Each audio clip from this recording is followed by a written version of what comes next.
that really should never happen. It shouldn't. It should be approved before the other one expires. Right. And I agree with you. Investors who want to invest, they put the brakes on. I know. They say, well, we're waiting to see what happens with the 181C. So I just wanted to say that to you. And I also just wanted to tell you that the independent film and television, the American entertainment industry is over $1 trillion business. It's the only industry that we have a balance of trade surplus in every foreign country that we deal with, and you cannot export them to us. Right. And it's a very popular American export, actually. Maybe. Well, it's 80% of world product is American product. And that's something, yeah. So, and it's the only industry we have as Americans that has a balance of trade surplus, and you can't export the jobs because if you export the jobs, it's no longer American. The world might not like some of the stuff we do, but they love our films. Right. So, and New York is second in production in the country. And if we can get those independent credits approved, the tax credits under the 181C, we'll be able to move this industry here and alleviate, whatever problem we had with taxes. It's not going to be a problem because when you're dealing with that much money, you pay your taxes for everything. Well, absolutely. Well, that's it. That's it. A flatter, fairer code that doesn't pick winners and losers quite the same way the current one does will be the ultimate goal. But absolutely. What I'm saying is that this industry is so big, we don't have to worry about that. Well, that's just good. Get us off the ground, That's good. And well, yeah, no, it's every sector of enterprise deserves to be able to grow and invest, and obviously, hire ever more people who want to do these things, and that's the whole idea of having a tax code that doesn't take more from you than is reasonable. And I think. If you look at the federal government right now, it's spending 25% of gross domestic product. So that's a big problem. That's why we have to bring the federal budget down to the right size.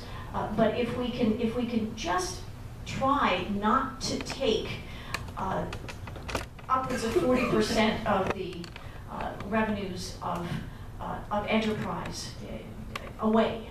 If we can stop sending so much of that to the government, because there really isn't a government multiplier. We need good government, but the multiplier for your dollars, the strength, the power for your dollars, the growth potential comes from allowing human beings to do the things that they think are smart to do with their dollars. Incentive, motivation, that's what business is all about, obviously. I think I can provide you with something that you'll like, that you'll find valuable. And that incentive is what motivates business.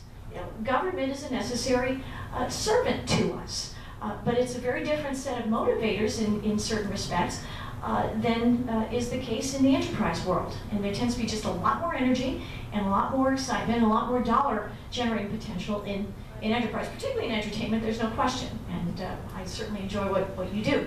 But I will definitely check on that credit, because I understand. And yes, certainty, the other theme, of course, with the masses of regulations coming out of Washington, particularly in terms of Dodd-Frank, which any of you in the financial services industry, only about a third of the regulations of Dodd-Frank have actually been promulgated.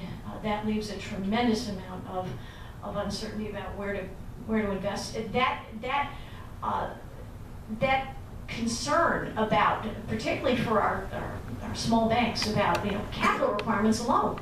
Everybody is holding on to investment capital, if I'm not incorrect, because they don't know what they're going to need to satisfy the regulators. So commercial credit, mortgages, loans to the middle class, loans to the little guys are becoming harder and harder to get, and I hear that all the time. And it is a fact of current life that our bankers don't like at all, and certainly those who would like to have investment capital in the form of loans don't like it either.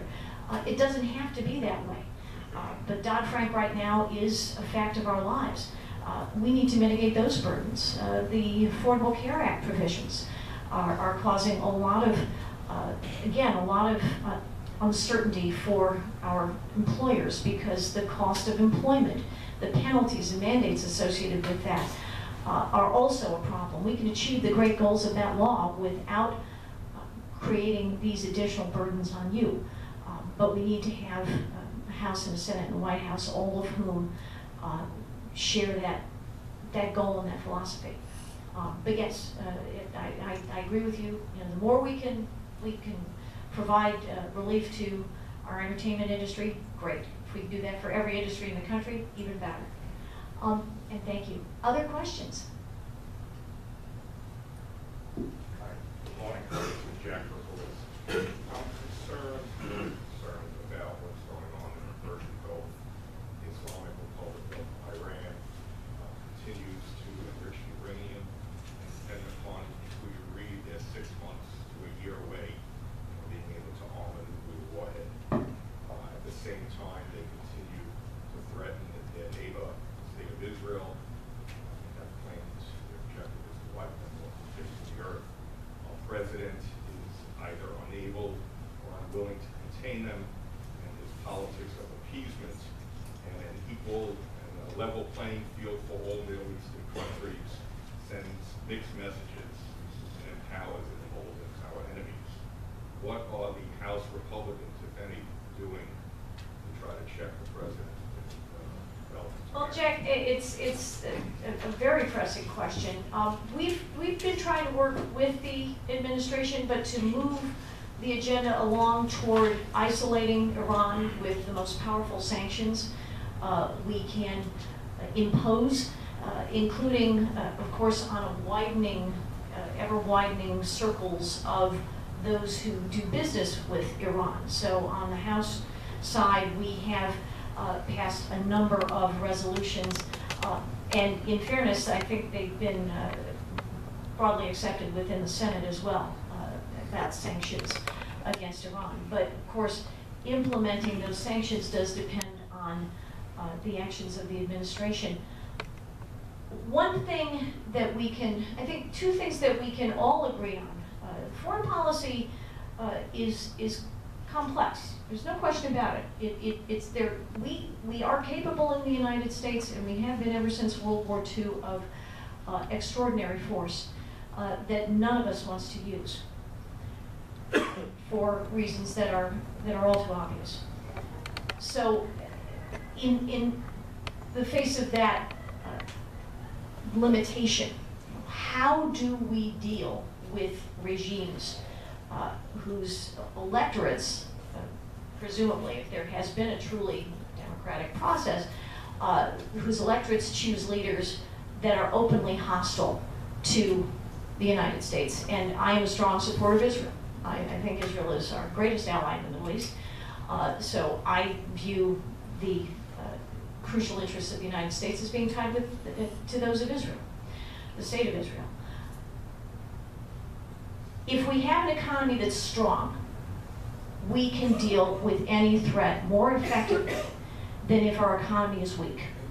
So no matter what we may feel about the nuances of our relationships with nations in the Arab world, or the Middle East, or anywhere else in the world, if we have a weak economy, we will not be able to project strength, and we will be more vulnerable, as will our friends. So, to me, when we talk about the threats that we face in the world, we have to go back to the arguments we've just been talking about in terms of strengthening the economy. That remains our most pressing task. To the extent that we continue to accumulate debt, right now we have more than 16 trillion in national debt, as I'm sure everybody saw the debt clock turn a couple of weeks ago. 16 trillion, that's well over $50,000 for every man, woman, and child in the United States. And for every taxpayer, it's more like $120,000. It's an enormous burden. 40% of that debt is held by other nations, including the People's Republic of China, which is our largest creditor,